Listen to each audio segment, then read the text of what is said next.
Recently, the mayor and city council were given a tour to see the progress that has been made on the new wastewater treatment plant along with the force main project.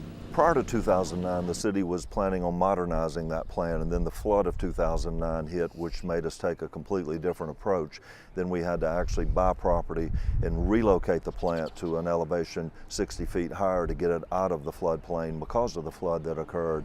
And then we were also having issues with manholes, so that was the reason we were doing the force main project. So what this does is take care of all those needs at one time through two major projects. It really positioned the city to be prepared for the next 20 to 50 years to serve our community for economic development and growth, and just to have a state-of-the-art system.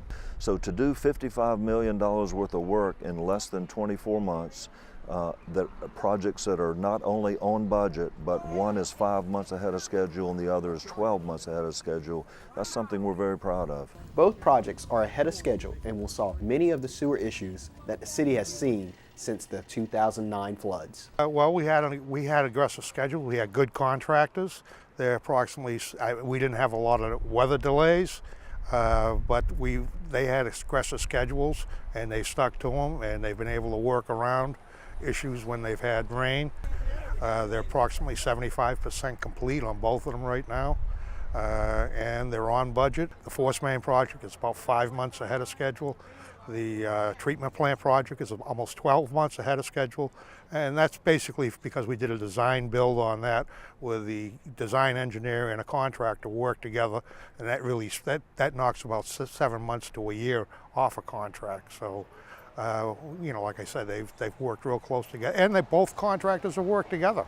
The new system will be state-of-the-art with the ability to handle more water flow than ever before. This process will fix problems that, because of the nature of the system, went unnoticed. Of course, we had an aging plant.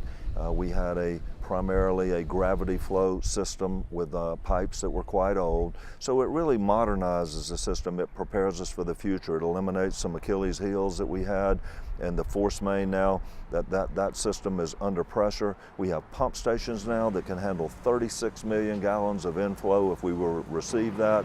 We have a plant now that can handle 32 million gallons daily, whereas the old plant could handle 12 million.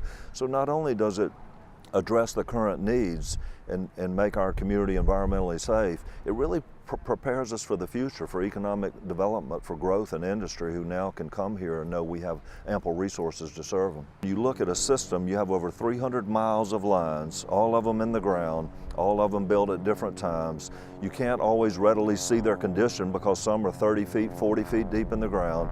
So things happen over time that you must address. And so part of this is normal aging. Part of this was the catastrophic effects of the flood. The flood not only damaged the plant, it damaged the collection system. You see a road that has a pothole, you see it, you repair it. You can't see pipes that are 30 or 40 deep in the ground and see the condition of them. So we spent a lot of money to do smoke testing, to do televising of those lines, to see inside of those lines. Now we can make strategic investments. You can't replace everything. You can't replace 300 miles of lines. So what we're doing now is identifying those areas that need to be replaced, and doing that either through innovative ways like what's called slip lining, putting a line over a line, or replacement where it needs to be. So it's a very deliberate process. It's a very expensive process, but we feel good about where we are. One thing for sure is that the mayor and city council all appreciate the support the community has given them on these projects. And our community has received it very well. They understand the issues that we face. They obviously understand the need to have wastewater treatment services. It's a basic service that's required for health and safety.